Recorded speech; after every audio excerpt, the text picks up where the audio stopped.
extremely important topic. It's a tense, passé composé. Okay, it's past tense, or you can say simple past tense.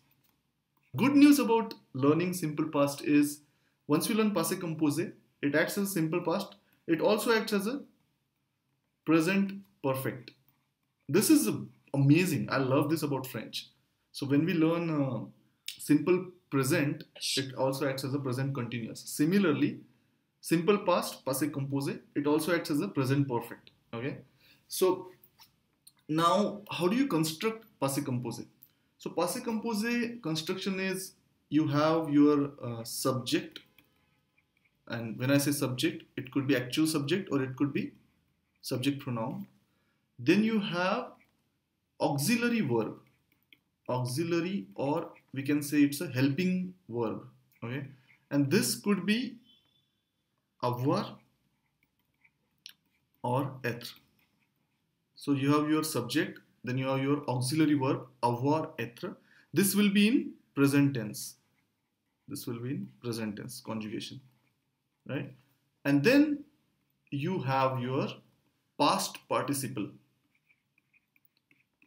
This is same in English, right? We have past participles in English: done, chosen, eaten, yeah, stuff like that.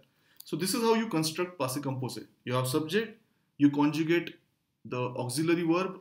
Most cases it's avoir, in certain cases it's être in present tense, and then you follow it up with past participle of the actual verb that you're going to use. Okay. To give an example, parler. Parler is to speak, right? So the past participle of parler is parler, and there's a pattern to construct participles of regular verbs. We will do that. We'll study that soon. But for now, past participle of parler is parler with an accent aigu on a. Now, when I say je parle à Rohit, I speak to Rohit. Yeah, there are two meanings, right? I speak to Rohit or I am speaking to Rohit. I'm speaking to Rohit, present continuous. How do I do?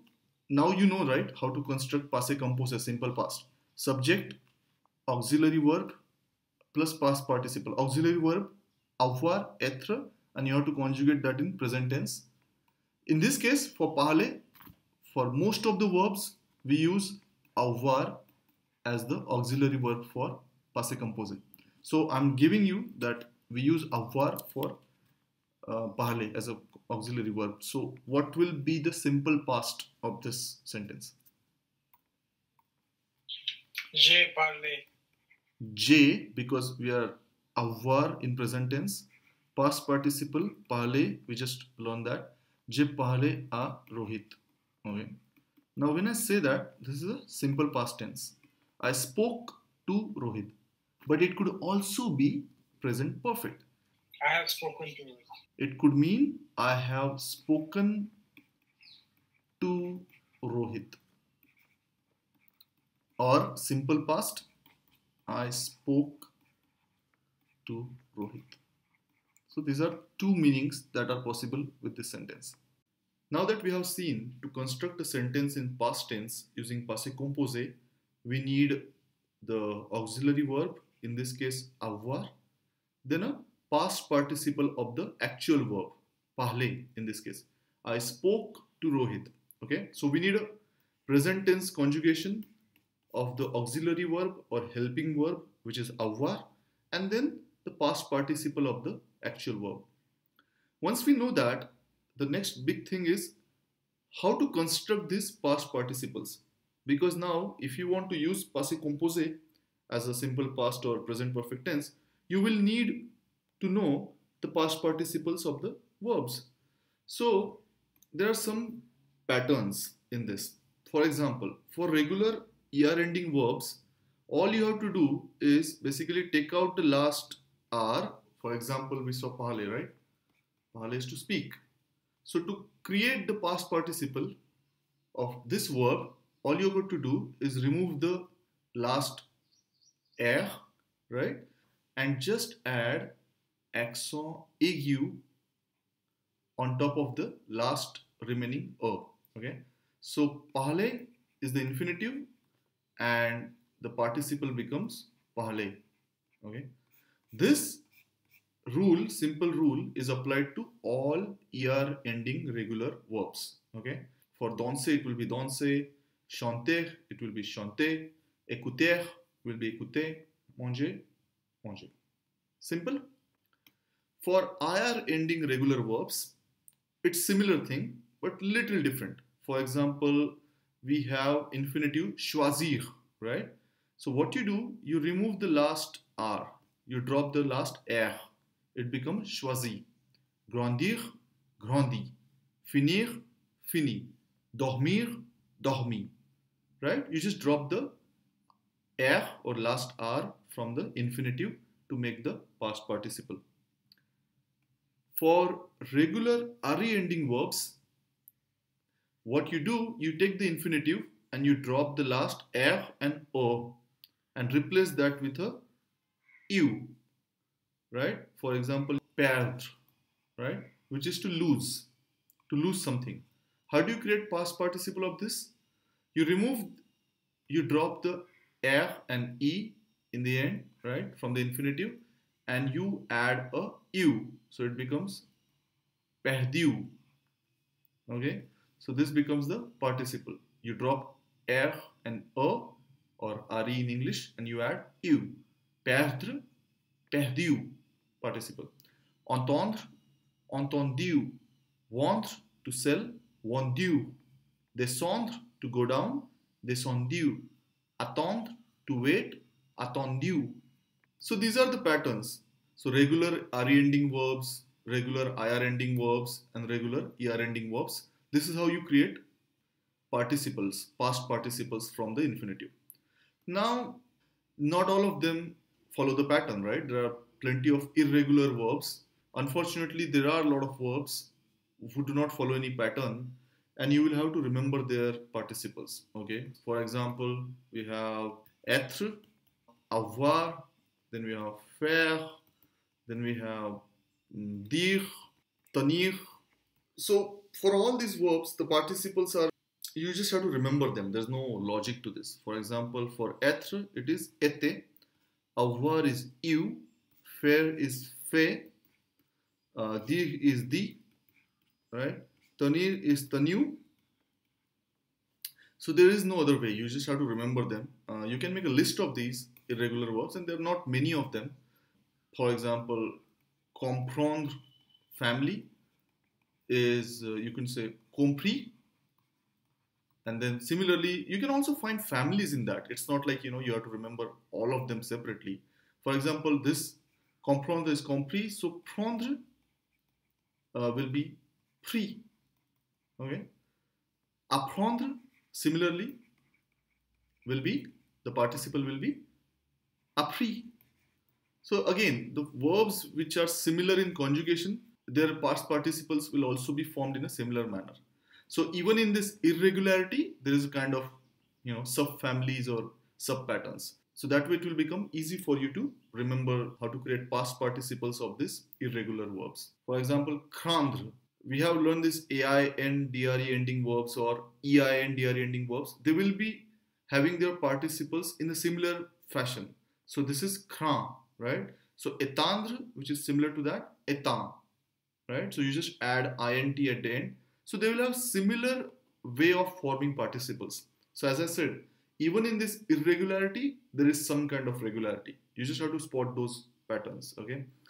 For example, dire, écrire, they all end in this, ir. So they are the, écrit, right? But then there is exception. Lire is liu, okay? Again, if you see another family would be ouvrir, offrir, right? Offert, ouvert. Souffrir will be souffert, if there's not mentioned here. So there are some families, but by and large, you will have to remember the past participles of these verbs. They are not your regular ER, regular IR, or regular RE. It's not that difficult, to be honest. With time, when you use them continuously, you will get used to that. How to have negation with Passé Composé. je parlé à Rohit. I spoke to Rohit. Okay, or I have spoken with Rohit, because Passé Composé can also act as present perfect. So in order to make it negative, it's simple. Like always, we add ne and pa around the conjugated verb. Here, the conjugated verb is the auxiliary verb of avoir, right? So ne and pa will be placed around conjugated avoir. Avoir conjugated in present tense. So that will be ne pa. So it is je n'ai pas parlé à Rohit. Okay, you will not put it around the participle. Ne pas or ne guère or ne rien, ne personne, all of these negation combinations, you will not place them around participle, but instead you will place them around avoir. While forming questions, again, this is a, let's look at these two examples. Est-ce que vous avez entendu le bruit? Right, similar, nothing changes, same pattern. Est-ce que followed by subject followed by verb. But instead of simple verb, we will have auxiliary verb in present tense and past participle. So this is avoir and this is past participle. Similar. Est-ce que vous avez entendu le bruit? In inversion, you will have your avoir as a verb, conjugated verb. So avoir subject, right? Avez-vous mangé? And then followed by past participle. Avez-vous mangé cet après-midi? Or something like that. So you get it, right? Conjugated verb here for all essential business is avoir, the auxiliary verb, and not the past participle. So you have to remember that. Qu'est-ce que vous avez fait hier soir? What did you do last night? Same subject followed by auxiliary verb followed by past participle. Okay. Now the next topic is pretty important. Generally, when you use avoir as a auxiliary verb or as a helping verb in Passé Composé, the past participle doesn't match with the gender and number of the subject. Okay. Now why am I even mentioning this? Because you know, and I told you that in case of Passé Composé, we have two options for your helping verb or auxiliary verb: avoir and être. Right? We have not so far seen examples of être as auxiliary verb. Okay, but that exists. In case of avoir, the past participle doesn't have to match the gender and number of the subject. But when you use être as a auxiliary verb or helping verb in Passé Composé, your past participle has to match the number and gender of the subject. And we will see that when we study the examples of être as auxiliary verb pretty soon, probably after this topic. So with avoir, you don't have that problem. When you use avoir as auxiliary verb, the past participle will remain in its original form. It doesn't have to match the gender or number of the subject. For example, here, Rohit took a good decision or Rohit has taken a good decision. Here, subject, Rohit, auxiliary verb is avoir in present tense, past participle, pre, and this is the object, right? Now, as you can see, it's the original form of the past participle, right? Prendre, pre. It doesn't have to match the number and gender of the subject. In this case, we could have changed it to Rohita to make it a female subject, but even then, doesn't matter. The past participle will stay in its original form. You don't have to make sure or worry about whether past participle matches the gender and number of the subject. You remember when you use adjectives, right? Adjective has to match the gender and number of the noun it is describing. So it is similar to that. When you are using avoir, you don't have to worry about past participle matching the gender and number of the subject. However, if you use direct object pronouns, okay, for example, I can rewrite this sentence as Rohita l'a pris. Okay.